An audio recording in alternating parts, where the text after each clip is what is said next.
फुके, परिणय फुके. महोदय, हा विषय अभिजित वंजारींनी लक्षवेधीच्या माध्यमातून मांडला. मी अनेक वेळा ओबीसीच्या संदर्भात विषय मांडलेला आहे आणि विशेष करून 2014 पासनं या देशात आणि भारताच्या इतिहासात पहिल्यांदा ओबीसी समाजाचं एक नेतृत्व माननीय मोदीजींच्या माध्यमातून या देशाच्या सर्वोच्च पदावर विराजमान झाले. त्यावेळेसपासून सातत्याने या देशभरात ओबीसीचं उत्खनन, ओबीसी मुख्य प्रवाहात आले पाहिजे आणि म्हणून अनेक योजना मोदीजींच्या माध्यमातून राबवण्यात आले. त्यात ओबीसी कमिशनला संविधानिक दर्जा देण्याचं काम मोदीजींनी केलं. जातीनिहाय जनगणना जो अनेक वर्षापासनं मला वाटतं 1931 मध्ये ज्यावेळेस जातीनिहाय जनगणना झाली त्यानंतर कधीच जातीनिहाय जनगणना झाली नाही. ते एक ऐतिहासिक निर्णय माननीय मोदीजींच्या माध्यमातून या देशात लागू करण्यात आला. 2026 पासून हा जातीनिहाय जनगणनाची सुरुवात होणार आहे आणि निश्चितच त्यानंतर किती कोणत्या समाजाची किती लोकसंख्या आहे हे स्पष्ट होणार आहे. आणि त्यानंतर सुद्धा आपण एक आज जो 1930चा जो आकडा आहे त्यात ओबीसी समाज हा 52% आहे. आज तो 60%च्या वर गेलेला आहे.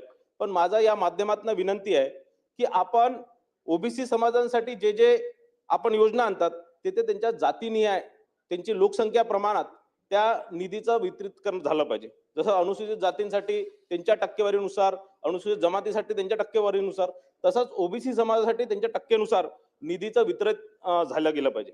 माननीय फडणवीस साहेब 2014 मध्ये ज्यावेळेस मुख्यमंत्री झाले आणि आजपर्यंत जवळपास महाराष्ट्रामध्ये 56 ओबीसी समाजासाठी 56 जी आर निघाले.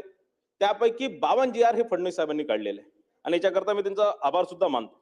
आणि पहिल्यांदा या महाराष्ट्रात ओबीसी मंत्रालयाची स्थापना माननीय फडणवीस साहेबांनी केलं. या उत्तरामध्ये माननीय मंत्री साहेबांनी राष्ट्रीय ओबीसी महासंघाचं एक हे दिलाय की राष्ट्रीय ओबीसी महासंघाच्या अनेक मागण्या पूर्ण केलेल्या आहे. अनेक मागण्यांचा उल्लेख त्यांनी याच्यात केला. त्याबद्दल मी त्यांचा आभार मानतो, कारण मी राष्ट्रीय ओबीसी महासंघाचा संस्थापक सदस्य आहे. अभिजित वंजारी जी त्याचे सदस्य आहेत आणि सातत्याने अनेक वर्षापासून आम्ही या ओबीसी चळवळीत काम करतोय. अतुल सावेजी ज्यावेळेस या विभागाचे मंत्री झाले मागच्या 1 वर्षापासून सातत्याने ओबीसी समाज महाराष्ट्रातील ओबीसी समाजाला मुख्य प्रवाहात आणण्याचं काम ते करतात आहे. अनेक योजना त्यांनी आणलेल्या आहे आणि जे 36 हॉस्टेलची माननीय फडणवीस साहेब ज्यावेळेस मुख्यमंत्री होते 2018 मध्ये त्यावेळेस त्यांनी घोषणा केली होती, ते पूर्ण करण्याचं काम अतुल सावेजींनी केलेलं आहे. आणि 72 हॉस्टेलचा जो त्यानंतर विजय वडेट्टीवार जे मंत्री झाले त्यांनी 72 हॉस्टेलचं सांगितलं होतं, पण ते त्यावेळेस झाले नव्हते. पण ते आज जवळपास 62 किंवा 65 हॉस्टेल सुरू करण्याचं काम अतुल सावे साहेबांनी केलेलं. प्रत्येक जिल्ह्यात 2 असे सुरू करण्यात आलेलं आहे. आधार योजनेच्या माध्यमातून, स्वयं योजनेच्या माध्यमातून ज्या विद्यार्थ्यांना या कोणत्याही हॉस्टेलमध्ये जागा भेटत नाही त्यांना 40 ते 50,000 रुपये देण्याचं काम सुद्धा राज्य सरकार करत आहे. पण आज गोंदिया आणि भंडारामध्ये आपण उल्लेख केला, भंडाऱ्याची जागा मिळाली, गोंदियाची जागा त्यात मिळालेली आहे. त्यात गोंदिया आणि भंडारामध्ये लवकरात लवकर हॉस्टेल सुरू झालं पाहिजे. आम्ही प्रत्येक डीपीडीसी मध्ये मी आणि अभिजित वंजारीजी हा विषय मांडतो आणि प्रत्येक याच्यात आम्हाला सांगण्यात येतं की राज्य शासन याच्यात निधी उपलब्ध करत. अतुल सावेजींनी अनेक योजना सांगितल्या, त्या योजना ते करतात आहे आणि चांगल्यारीत्या ते सगळं ओबीसी समाजासाठी काम करतात. कुठेतरी वित्त विभाग या सगळ्या योजनांसाठी अडथळे आणत आहे. माझा आणखीन या माध्यमातून एक प्रश्न आहे की दिनांक 2 सप्टेंबर 2025 रोजी एक राष्ट्रीय ओबीसी महासंघ आणि महाराष्ट्रातील इतर जे ओबीसी संघटना त्यांची आणि माननीय मुख्यमंत्री आणि दोन्ही उपमुख्यमंत्रीची एक मीटिंग झाली होती. त्यात अतुल सावे साहेब होते आणि त्यात अनेक मागण्या त्यावेळेस मंजूर करण्यात आल्या होत्या. त्या मागण्या राष्ट्रीय ओबीसी महासंघाच्या मागण्या त्यावेळेस मंजूर करण्यात आल्या होत्या. पण आजपर्यंत, आज डिसेंबर संपत आहे, पण आजपर्यंत त्यातली एकही मागणी पूर्ण करण्यात आली नाही. म्हणून मी माननीय मंत्री महोदयांना विनंती करतो की 9 सप्टेंबर 2025 ला झालेली सह्याद्री अतिथीगृहामधली जी बैठक आहे त्यामधल्या ज्या मागण्या त्या आपण कधीपर्यंत पूर्ण करणार. त्यानंतर दुसरा एक माझा जो प्रश्न आहे की याच्यात जी मला माहिती मिळाली आहे की महाज्योतीला एकूण तरतूद ही 297 कोटीची आहे आणि पुरवणी मागण्यामध्ये 526 कोटी रुपयाची मागणी केलेली आहे. पण आज जे आपण जेव्हा बघितलं ते वित्तीय तरतूद त्यात फक्त 100 कोटी रुपयाची केलेली आहे. धनगर समाजासाठी एकूण तरतूद 98 कोटीची केलेली आहे. पुरवणी मागण्यामध्ये 247 कोटीची त्यात मागणी केलेली आहे. पण नुसतं वित्त विभागाने 65 कोटी रुपयाची निधी दिली आहे. तांडा वस्तीमध्ये 175 कोटीची एकूण तरतूद आहे, 343 कोटीची पुरवणी मागणी केली आहे. पण तांडा वस्तीसाठी 0 रुपये, 1 रुपया न देण्याचं काम वित्त विभागाने केलंय.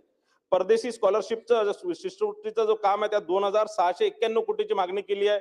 1337 कोटीचा पुरवणी मागणी केली आहे, पण फक्त 632 कोटीचं वित्त विभागाने मंजूर केले आणि वसतिगृहामध्ये 128 कोटीची मागणी असताना फक्त 10 कोटी रुपयाची निधी वितरित करण्यात आलेली आहे. मला असं वाटतं महाराष्ट्रातल्या वित्त विभाग हा ओबीसींच्या विरोधात आहे की काय, असं या माध्यमातून प्रश्न पडतो. मला असं वाटतं की एक मिनिट माझा या माध्यमातून विनंती आहे की वित्त विभागाने आणि सभापतीने आपल्या स्तरावर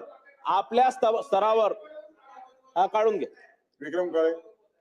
नाही ना, मला होऊ दे ना माझं. अरे विक्रम काय माझं होऊ दे ना.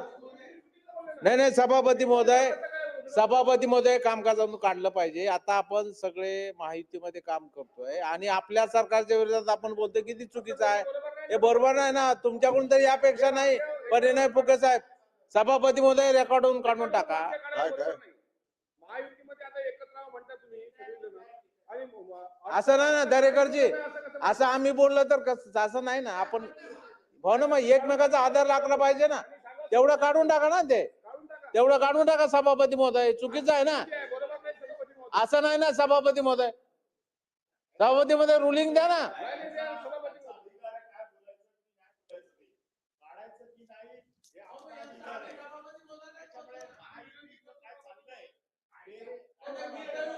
बघतायत तर काय ते मिटवा यांचं काय ते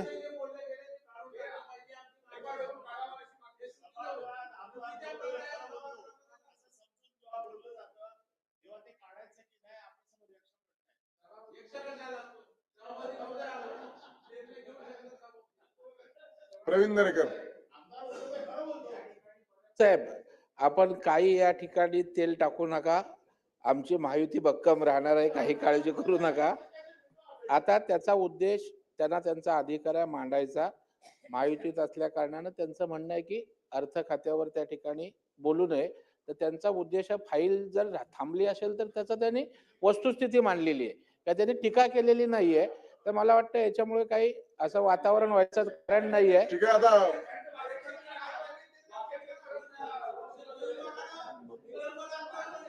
घेतो नाही, ठीक आहे ना, ठीक आहे. अरे दिरंगाई होते याचा अर्थ त्यांना अन्याय वाटतोय. त्यांना काय वाटावं हे पण तुम्ही अगदी हे कराल तर बरोबर नाहीये. त्यांना वाटतं दिरंगाई होतोय म्हणजे माझ्यावर अन्याय होतोय. अरे हो ना. चला कन्क्लूड करा. मुकेशजी कन्क्लूड करा. माननीय सभापती महोदय, माननीय सभापती महोदय, मी यामध्ये महाजन साहेब याची वाट बघत होते. मिटलं. हा मिटलं.